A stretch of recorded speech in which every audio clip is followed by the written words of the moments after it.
Muchísimas gracias.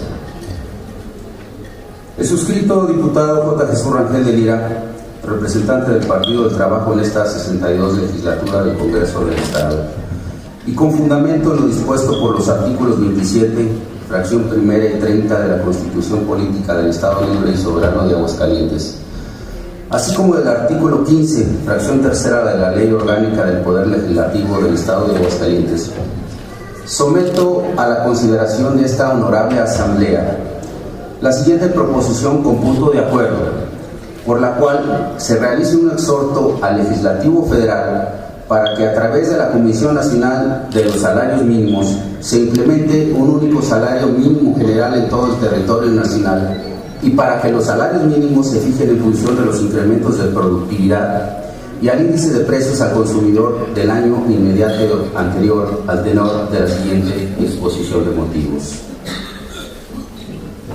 El artículo 90 de la Ley Federal del Trabajo establece que el salario mínimo es la cantidad menor que debe recibir en efectivo el trabajador por los servicios prestados en una jornada de trabajo. Este mismo artículo ordena que el salario mínimo deberá de ser suficiente para satisfacer las necesidades normales de un jefe de familia en el orden material, social y cultural y para proveer a la educación obligatoria de los hijos. Los artículos 94, 95 y 96 de la Ley Federal del Trabajo establecen que los salarios mínimos se fijarán por una comisión nacional y a su vez el artículo 96 faculta a la propia Comisión Nacional a determinar la división de la República en áreas geográficas.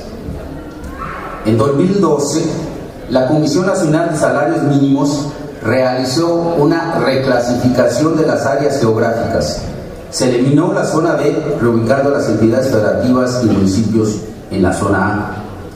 Los estados y municipios contemplados en la zona C se reubicaron en la zona B, pero sin el beneficio de incrementar el monto del salario mínimo. En el área geográfica A, para 2014, el salario es de 67.29 pesos, en tanto que en el área B es de 63.77. La brecha entre zonas geográficas ha mantenido una diferencia constante de más de 5% de los salarios mínimos entre una zona y otra, colocando a la zona B en una situación de desventaja. La Política Nacional de Salarios Mínimos, implementada a partir de 1987, originalmente con el objetivo de contener el consumo para evitar presiones inflacionarias, sirvió a un propósito en esos años de crisis sexenales recurrentes e inflación galopante. Sin embargo, mantener esa misma política por espacio de 27 años resulta catastrófica para el crecimiento de la economía, la generación de empleos y especialmente para los trabajadores y la clase media. El control salarial instrumentado por los diversos gobiernos ha provocado una polarización en los ingresos sin precedente y una pobreza en permanente crecimiento. En el marco de las reformas, el objetivo ha variado muy poco. Hoy se apuesta a impulsar la productividad y la competitividad con un control de los costos laborales, lo cual significa bajar el salario mínimo o mantenerlo congelado siempre por debajo de la inflación. La pobreza y desigualdad que corroen los cimientos de nuestra sociedad es sin duda el mayor desafío que enfrenta nuestro proceso político. La inclusión social debe ser el principal objetivo de las políticas públicas a adoptar por los sucesivos gobiernos.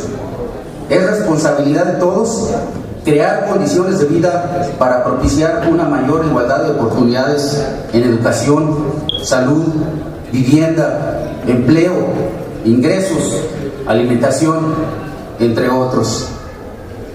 Un enfoque vital para abordar el debate sobre la pobreza y desigualdad se centra en la abismal diferencia de los niveles de ingreso entre los que más y menos tienen. De acuerdo a estadísticas del Banco Mundial, en América Latina hay más de 80 millones de pobres, de los cuales la mayoría se centran en México, Los datos del Coneval indican que 5.3 de cada 10 mexicanos viven en pobreza. En el último informe social de la CEPAL se asienta que México fue el único país de la región que, en lugar de reducir la pobreza, la incrementó.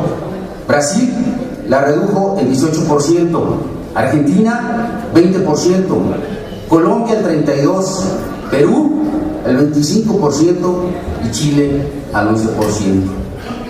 En ingresos, la OCDE refiere en su informe publicado en junio de 2014 titulado El aumento de la desigualdad, que en México la diferencia entre los trabajadores más pobres y los más ricos es de 30.5 veces, mientras que el promedio entre los países miembros es de apenas 9.5 veces. Más preocupante aún, la pobreza laboral, definida como aquellos trabajadores que, a pesar de tener empleo, sus ingresos no alcanzan para cubrir las necesidades mínimas de alimentación y pago de servicios, también es la más alta entre los países latinoamericanos, con un 19%. En Aguascalientes, con datos del INEGI y la Subsecretaría de Empleo y Productividad Laboral de la Secretaría del Trabajo, arrojan que 137,000 trabajadores, el 28% de la población económicamente activa, sobreviven en condiciones de pobreza laboral. En el mismo sentido, los salarios van a la baja. 14,000 trabajadores con ingresos de entre 3 y más de 5 salarios mínimos han dejado de pertenecer a esa categoría. La pobreza laboral y patrimonial es un obstáculo para la igualdad de oportunidades. Los trabajadores con menor educación, por lo común, obtienen menos ingresos y, a su vez, suelen proporcionar menor escolaridad a sus hijos. Eso genera un círculo vicioso que agrava la desigualdad. Esta dinámica incluso muestra que nuestra clase media es altamente vulnerable, con amenaza permanente de caer en la pobreza. La inclusión de los trabajadores a la prosperidad y al desarrollo es el componente principal de toda transición política. Es una tarea que nos compete a todos. La desigualdad es un problema de estabilidad social, seguridad y gobernabilidad. La sociedad no quiere izquierdas sin política económica, pero tampoco derechas sin oferta social.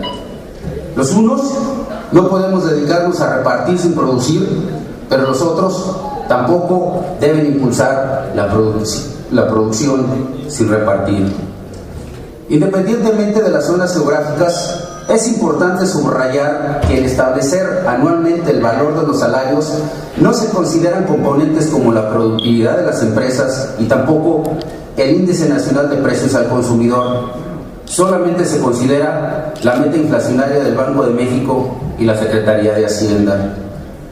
Esta caída en la competitividad salarial respecto al incremento ininterrumpido de los precios, productos, servicios y alimentos en los últimos años ha sido abismal. Estimaciones de diversos organismos indican que si se quiere recuperar esa pérdida en materia salarial, la percepción mínima tendría que multiplicarse por lo menos por 3.6 veces. El Consejo Nacional de Evaluación refiere que el salario mínimo que recibe un trabajador es inferior en 546 pesos del valor de la canasta básica alimentaria que una persona debería tener al mes. Nos parece insostenible la existencia de dos zonas económicas en el país y con ello se mantenga la diferencia en las percepciones salariales de los trabajadores. Lo anterior obliga a la necesidad de que la Comisión Nacional de los Salarios Mínimos retome y avance en los procesos de unificación de los montos salariales para que se establezca un único salario mínimo general en todo el territorio nacional. Para la 62ª legislatura, esta situación no puede pasar desapercibida. Como representantes populares, tenemos el derecho y el deber de intervenir en la conducción de los asuntos públicos. En congruencia con lo anterior, expresamos el sentir ciudadano y elevamos a la máxima tribuna de la nación esta problemática para solicitar su respaldo solidario y que en un acto de justicia se revierta el retroceso que durante los últimos años ha tenido el ingreso de los trabajadores y cumplir con el principio constitucional de garantizar una vida digna para sus familias. Solo con políticas justas de tributación y redistribución, el mejoramiento salarial y la generación de empleo estable y bien pagado, nuestro país y nuestro Estado pueden aspirar a una sociedad más equitativa. Por lo anteriormente expuesto, someto a la recta consideración de esta honorable soberanía el siguiente punto de acuerdo. Se exhorta al Legislativo Federal a que a su vez éste lo haga a la Comisión Nacional de Salarios Mínimos para que homologue el valor del salario mínimo general en el país y que quede sin efecto la clasificación en zonas geográficas por salario mínimo en las que se encuentra dividido el territorio nacional, y para que con los sectores patronal y sindical los salarios mínimos anuales se fijen en base a la productividad y al índice de precios al consumidor del año inmediato anterior. Lo anterior, con el propósito de reducir desigualdades en el desarrollo económico nacional, contrarrestar los efectos inflacionarios y proteger el poder de compra de los salarios de los trabajadores en nuestro Estado. Muchísimas gracias.